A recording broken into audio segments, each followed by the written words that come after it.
दिल्ली जलभराव से लाखों लोग परेशान एवं करोड़ों रुपए का नुकसान का कारण है दिल्ली एवं केंद्रीय सरकार। दिल्ली में हर साल बरसात होती है और हर साल दिल्ली में बाढ़ आ जाती है, जबकि हर साल दिल्ली यमुना नदी की साफ सफाई के लिए करोड़ों रुपए का बजट पास किया जाता है।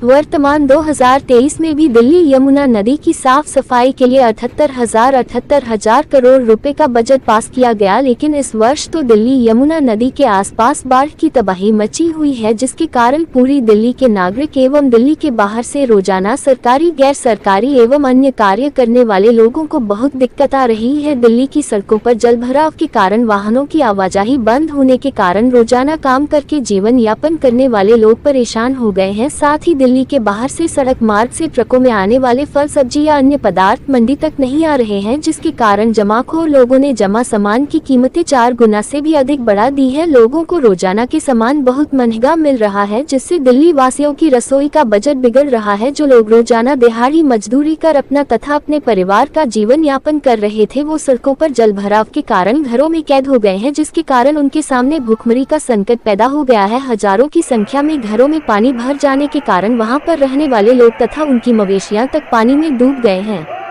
जिन्होंने बहुत ही मुश्किल से अपना सर ढांकने के लिए आशियाना बनाया है। 2025 से पहले यमुना में डुबकी लगाऊंगा, नदी की सफाई के लिए 6 सूत्रीय कार्य योजना पर बोले अरविंद केजरीवाल। दिल्ली में आम आदमी पार्टी की सरकार बनने के बाद ये 9वां बजट था। इससे पहले के सभी 8 बजट मनीष सिसोदिया ने पेश किए थे।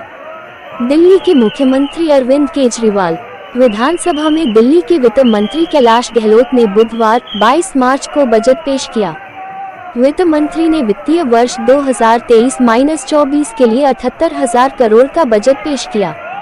बजट में यमुना की सफाई, कूड़े के पहाड़ों से मुक्ति, 1600 नई इलेक्ट्रॉनिक बसें, 26 नए फ्लाईओवर समेत तमाम बड़े ऐलान किए गए। वहीं सीएम केजरीवाल ने कहा कि वो 2025 से पहले यमुना में डुबकी लगाएंगे। अब इसके कारण आप देख रहे हैं कि दिल्ली यमुना नदी, जिसकी चौड़ाई क्षेत्रफल को पूरी तरह से अवैध रूप को कब्जा कर लिया गया है। खेल गांव से होकर अक्षरधाम मंदिर तक यमुना नदी का चौड़ाई क्षेत्रफल है, जिस पर कब्जा कर यमुना नदी क्षेत्रफल कम कर दिया है। यमुना नदी की जमीन पर कॉलोनियां बसाई गई है, जो बिल्कुल अवैध कब्जा कर बसाई गई है। यमुना नदी के किनारे कृषि उत्पादन में सब्जी, फल इत्यादि का अवैध व्यापार किया जा रहा है, जिसके कारण यमुना नदी का थोड़ा बहुत बचा हुआ क्षेत्रफल भी अवैध कब्जा हो गया है, जिसके कारण दिल्ली यमुना नदी एक छोटी सी नाली बनकर रह गई है। दिल्ली राज्य एवं केंद्र की सरकार दोनों दिल्ली की जनता के साथ हो रहे इस घोर अन्याय के जिम्मेदार हैं।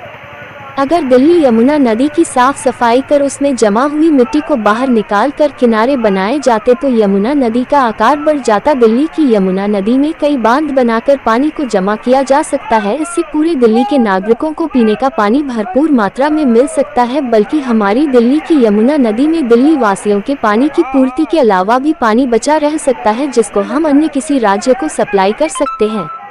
राष्ट्रवादी जनता पार्टी राष्ट्रीय अध्यक्ष अनिल भारती ने दिल्ली राज्य एवं केंद्र सरकार से अपील किया है, जिन लोगों की मवेशी, घर या जो भी नुकसान हुआ है उनका सर्वे कराकर उनको मुआवजा दिया जाए। जो लोग दिल्ली जलभराव के कारण अपने कार्य करने में असमर्थ हो गए हैं, उनको राशन एवं अन्य इस्तेमाल करने का सामान उपलब्ध कराया जाए, ताकि वो भूखमरी की महामारी से बचाए जा सके। दिल्ली की यमुना नदी के आसपास हुए अवैध कब्जे को तुरंत प्रभावी रूप से खाली कराया जाए और साथ ही यमुना नदी में हो रही अवैध खेती को तुरंत खाली कराया जाए और यमुना नदी के चौड़ाई क्षेत्रफल में तुरंत खुदाई कार्य शुरू कर बांध बनाकर पानी को संग्रह करने का काम शुरू किया जाए। दिल्ली के एवं भारत के सभी नागरिकों से भी अपील है कि आओ मिलकर इस जुल्म अन्याय के खिलाफ आवाज उठाएं। राष्ट्रवादी जनता पार्टी।